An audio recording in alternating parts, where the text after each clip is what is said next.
Hello students, कैसे हैं आप सभी। आई नो 2 दिन से कोई वीडियो अपलोड नहीं हो पाया। I am sorry for that.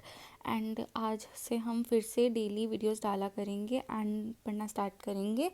बीच में जो 2 गैप आया है, आई होप आपने पिछला रिवाइज कर लिया होगा। So let's begin with the sexual cycle sporogony in the mosquito. जब female Anopheles mosquito infected person को बाइट करती है तो वो क्या इंजेस्ट करती है, मतलब एक साइकिल हो चुकी है, ह्यूमन का ब्लड इन्फेक्ट हो चुका है, अब एक फीमेल एनोफिलस आई थी, उसने इन्फेक्टेड ह्यूमन को बाइट किया। फिर क्या हुआ, उसकी बॉडी में जो गेमेटोसाइट बन गए थे ना, वो ब्लड सक जब कर रही होती है उसके साथ साथ उसकी बॉडी में चले जाते हैं मॉस्किटो की। तो other RBC stages are digested in the mosquito mid gut. तो जो बची हुई आरबीसी की स्टेजेस है ना, वो मॉस्किटो के मिड गट में डाइजेस्ट हो जाती हैं, पर जो गेमेटोसाइट चले जाते हैं वो सर्वाइव करते हैं मिड गट में और सेक्सुअल साइकिल कंटिन्यू करते हैं। तो सबसे पहले क्या होता है, गेमेटोजेनेसिस, गेमेटोगोनी। गेमेटोजेनेसिस का मतलब क्या हुआ, फॉर्मेशन ऑफ गैमेट्स।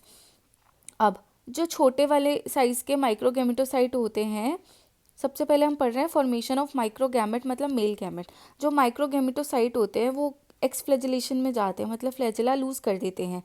इनका न्यूक्लियस डिवाइड करता है 6 to 8 डॉटर न्यूक्लियाई में। ईच न्यूक्लियस फिर माइग्रेट कर जाता है पेरीफेरी पे विद पोर्शन ऑफ साइटोप्लाज्म, जिससे क्या बनता है, 6 to 8 फ्लैजिला लाइक माइक्रोगैमेट्स बन जाते हैं। अब हम पढ़ेंगे फीमेल गैमेट्स कैसे बनते हैं। Mega macrogametocyte undergo cellular reorganization and mature into non motile macrogamete. जितने भी फीमेल गैमेटोसाइट हैं वो नॉन मोटाइल होते हैं। फिर इन दोनों में होती है fertilization. A single microgamete penetrate the macrogamete at the cone of reception. जैसे हमारी बॉडी में स्पर्म एग को जाके पेनिट्रेट करता है, उसी तरीके से मेल गैमेट फीमेल गैमेट को जाके पेनिट्रेट करता है कोन ऑफ रिसेप्शन पे। ये आपसे पूछा जा सकता है। उससे क्या होगी, fertilization, this forms a zygote, जिसको हमने बोला synkaryon fusion of nucleus in the mosquito stomach. ठीक है। फिर 9 to 10 आवर इसमें लगते हैं इंजेक्शन ऑफ ब्लड के बाद। अब हमारा बनेगा ऊकीनेट। ऊकीनेट क्या है, आफ्टर फर्टिलाइजेशन जो जाइगोट है वो स्फेरिकल रहता है कुछ समय के लिए, फिर वो एलोंगेट हो जाता है motile vermi form like worms की तरह ऊकीनेट में, जिसके पॉइंटेड एंड्स होते हैं। जो ऊकीनेट है वो पेनिट्रेट करता है मॉस्किटो के स्टमक वॉल को प्रोटियोलिटिक एंजाइम यूज़ करके और बेसमेंट मेम्ब्रेन में जाके छिप जाता है। अब यहाँ पे डेवलप होता है ये ऊसिस्ट में, जो स्पोरोगोनिक फेज को स्टार्ट करता है। अब फॉर्मेशन ऑफ ऊसिस्ट कैसे होता है, जो मोटाइल ऊकीनेट है वो ट्रांसफॉर्म हुआ स्फेरिकल स्ट्रक्चर में बेसमेंट मेम्ब्रेन में जाके मॉस्किटो के स्टमक वॉल में, वहाँ से जाके इसने न्यूट्रिएंट को एब्जॉर्ब किया सराउंडिंग टिश्यू से और वो एनक्लोज हो जाता है इलास्टिक परमिएबल सिस्ट वॉल में। इस स्टेज को हम बोलते हैं ऊसिस्ट और स्पोरोंट। अब स्पोरोगोनी क्या होता है, स्पोरोगोनी वो प्रोसेस है जिसमें न्यूक्लियस जो है ऊसिस्ट का वो सेक्सुअल मल्टीपल फिजन शो करेगा। ये DSSS नेचुरल साइंस वाले बच्चों से पूछा जा सकता है। To produce large number of sporozoite. अब जैसे जैसे ऊसिस्ट मेच्योर हो रहा है वो एनलार्ज हो जाएगा और numerous slender sickle shape cell से भर जाएगा, जिसको हम बोलते हैं स्पोरोजाइट। अब जब ऊसिस्ट ने रप्चर किया तो स्पोरोजाइट रिलीज हो जाएंगे, मॉस्किटो के हीमोसोल में माइग्रेट करेंगे, उसके सलाइवरी ग्लैंड में एक्यूमुलेट करेंगे। और अब स्पोरोजाइट क्या है, अब जो न्यू ह्यूमन को फीमेल एनोफिलिस बाइट करेगी उसके ब्लड में वो स्पोरोजोइट चले जाएंगे एंड आपकी असेक्सुअल साइकिल फिर से कंटिन्यू होगी। So that's complete your life cycle. Then we have, अब इनॉक्यूलेशन क्या है, इसका मतलब हम कुछ टर्म्स पढ़ेंगे। जब infected female Anopheles mosquito bite करती है हेल्दी इंडिविजुअल को ब्लड मील के लिए, तो वो अपना स्लाइवा जिसमें स्पोरोजाइट प्रेजेंट होते हैं वो पंक्चर कर देती है नीडल लाइक माउथ पार्ट्स के through. Introduction of sporozoite into blood stream is called inoculation. अब प्री पेटेंट पीरियड क्या होता है, प्री पेटेंट पीरियड एक ऐसा टाइम इंटरवल होता है between inoculation and appearance of the first parasite in erythrocytic cycle, कि जब उसको बाइट किया, मॉस्किटो ने बाइट किया ह्यूमन को, इनोक्यूलेट किया और अपीयरेंस हो गई फर्स्ट पैरासाइट की इरिथ्रोसिटिक साइकिल में। अब इंक्यूबेशन पीरियड क्या होता है? इंक्यूबेशन पीरियड वो इंटरवल होता है जब पैरासाइट एंटर कर जाता है और फर्स्ट क्लिनिकल सिम्टम हमारी बॉडी में देखने को मिलता है। तो ये आपको याद करना है कि प्लाज्मोडियम विविक्स ओवेल का कितना है, फैल्सीपैरम का कितना है, मलेरियाए का कितना है। अब रिलैप्स क्या होता है? In Plasmodium vivax and Plasmodium ovale malaria के पास एबिलिटी होती है रिलैप्स करने की, कि जो पैरासाइट है वो ब्लड में ट्रीटमेंट के बाद भी आ सकता है। जैसे कैंसर पेशेंट्स होते हैं, कीमोथेरेपी हो जाती है, उसके बाद भी कैंसर 6-7 महीने बाद फिर से रिलैप्स हो जाता है। इसी तरीके से पैरासाइट भी फिर से शो हो जाएंगे। इस रिलैप्स को हम रिकरेंस भी बोलते हैं, जो कि delayed activation of dormant liver stages की वजह से होता है, जिसको हम बोलते हैं हिप्नोजॉइट। और ये एक्सो इरिथ्रोजोइटिक स्काइजोट है जो इनएक्टिव रहते हैं वीक से लेके ईयर तक। अब हिप्नोजॉइड जब रीएक्टिवेट हो गए तो उन्होंने रिलीज़ किया मीरोजोइड्स को ब्लड स्ट्रीम में, जिससे दोबारा से न्यू क्लिनिकल कंडीशन आ गई। अब इसके साइंस एंड सिम्टम्स क्या हैं ये आप खुद से पढ़ेंगे। देन मलेरियल पैरोक्सिज्म और फेब्राइल पैरोक्सिज्म, जो एस्टेट वाले बच्चे हैं वो इसको छोड़ेंगे, DSSS वाले बच्चे पढ़ेंगे। It is the classical manifestation of acute malaria. अब इसमें 3 साइकिल्स होती हैं, cold stage, hot stage, sweating stage. एक तरीके से ये है कि जो क्लिनिकल कंडीशन देखने को मिलती है उसके क्या क्या सिम्टम हमें आते हैं। कोल्ड स्टेज में क्या होता है? फीवर आता है, sensation of extreme cold feel होती है पेशेंट्स को और उनको ब्लैंकेट में कवर करना पड़ता है। हॉट स्टेज में क्या होता है? उनको बुखार आता है, उनको बहुत सारे पसीने आते हैं और इंटेंस हेडेक होता है। फिर आती है sweating stage, fever come down with profuse sweating. अब इसका मोड ऑफ ट्रांसमिशन क्या है मलेरिया का? स्पोरोजोइट है जो इंट्रोड्यूस होते हैं वर्टिब्रेट होस्ट में ड्यूरिंग द ब्लड मील, जो फीमेल एनोफिलिस बाइट करने पे इंट्रोड्यूस करती है।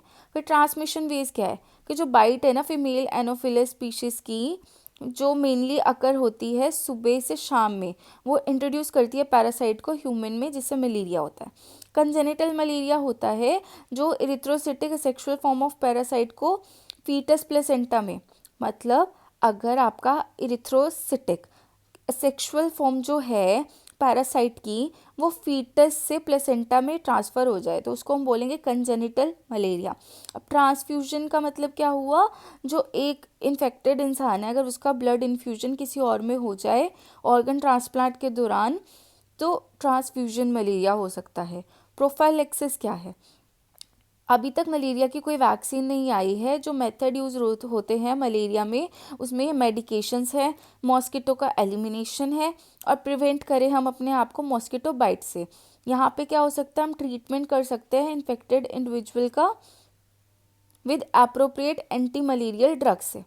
अब वेक्टर कंट्रोल क्या है कि adult mosquito can be effectively combated in dwellings, कि जहाँ पे पानी इकट्ठा हो जाता है वहाँ से हम उसको साफ़ करें, मच्छर को इकट्ठा ना होने दें। फ्यूमिगेट करें, अडल्ट मॉस्किटो फ्यूमिगेशन से किल हो सकते हैं। मॉस्किटो जहाँ पे पैदा हो गए हैं वहाँ पे DDT, पायरिथ्रम और अदर इंसेक्टिसाइड को हम छोड़ सकते हैं। डिस्ट्रक्शन कर सकते हैं उनके लार्वा को उनकी ब्रीडिंग प्लेसेस को साफ़ करने के बाद। केमिकल लार्विसाइडिंग कर सकते हैं। और ये बायोलॉजिकल कंट्रोल बहुत इंपॉर्टेंट है, मैंने उसके क्वेश्चन इसमें नहीं डाले बट बायोलॉजिकल कंट्रोल से 2 से 3 बार क्वेश्चन आया है गैम्बूसिया फिश पे, कि insect larva could also be destroyed by biological method using larvicidal fishes, जिसमें एक तो आपकी आएगी गम्बूसिया जो आपकी मॉस्किटो फिश है। Larvicidal fishes like sticklebacks, minnows and trouts, ducks, aquatic nymph and adult insect like dragonfly, ये natural enemies होते हैं मॉस्किटो के और हम इनको इंट्रोड्यूस कर सकते हैं ताकि ये फीड करें मॉस्किटो के लार्वा पे और प्यूपे पे। प्रिवेंशन फ्रॉम मॉस्किटो बाइट, हम अपने आप को प्रिवेंट कर सकते हैं मॉस्किटो बाइट से बाय अप्लाइंग रिक्वायर्ड ऑइंटमेंट। अब डायग्नोसिस क्या है इसकी? मलेरिया जो है वो डायग्नोस किया जाता है by demonstration of malarial parasite in peripheral blood smear, मतलब ब्लड टेस्ट किया जाए, पेरिफ्री से ब्लड का स्मीयर लिया जाए और उसका जब टेस्ट होगा तो मलेरिया पता चल जाता है। 2 टाइप्स ऑफ ब्लड स्मीयर हम यूज़ करते हैं, एक होता है थिक स्मीयर, एक होता है थिन स्मीयर। ब्लड स्मीयर जो है वो बेस्ट किससे स्टेन होता है? जीमसा स्टेन से, मतलब जी बैंडिंग कर रहे हैं जो बहुत हेल्पफुल है पैरासाइट के डिटेक्शन में। एलाइजा हम यूज़ करते हैं मलेरिया को डायग्नोस करने के लिए, ये क्वेश्चन पूछा जा सकता है। The parasite can be detected by using radio active chemicals, या हम एमआरआई कर सकते हैं पेशेंट की। ट्रीटमेंट मैं बता चुकी हूँ, कुछ और आगे हम ट्रीटमेंट बता रहे हैं कि कुछ एंटी मलेरियल ड्रग्स होती हैं जैसे क्लोरोक्वीन, एमोडोक्वीन, क्विनीन। देखो क्विनीन से बहुत बार क्वेश्चन आया हुआ है कि कब क्विनीन जो है वो एंटी मलेरियल ड्रग है। तो यहाँ पे मैं आपको 3 से 4 टाइप्स बता चुकी हूँ कि किस टाइप के क्वेश्चन आपसे पूछे जा सकते हैं। एंड मैपाक्रीन, ये पोटेंट ड्रग हैं जो एक्शन करती हैं अर्ली इरिथ्रोसिटिक फेजेस ऑफ पैरासाइट पे। Some protective drugs like proguanil, pyrimethamine can destroy pre-erythrocytic phase of parasite in liver. Okay, अब आपको ये टेबल अच्छे से करना है। 4 टाइप के होते हैं, Plasmodium vivax, Plasmodium malariae, Plasmodium ovale और प्लाज्मोडियम फैल्सीपैरम। तो सबसे पहले याद रखना है कि जो ओवेल है वो ट्रॉपिकल अफ्रीका में होता है, बाकी सब वर्ल्ड वाइड होते हैं। फिर आपको इनकी ड्यूरेशन याद करनी है, 8 डेज, 7 to 12 डेज किसकी है, 9 किसकी है, 5 to 6 डेज किसकी है। ये टेबल आज आपका होमवर्क रहेगा, ये टेबल आपको खुद से लर्न करना है। अभी मैं इतना डिटेल में ये टेबल इसलिए नहीं करवा रही हूँ क्योंकि प्रॉपरली स्पीशीज़ वाइज एक और वीडियो आएगी।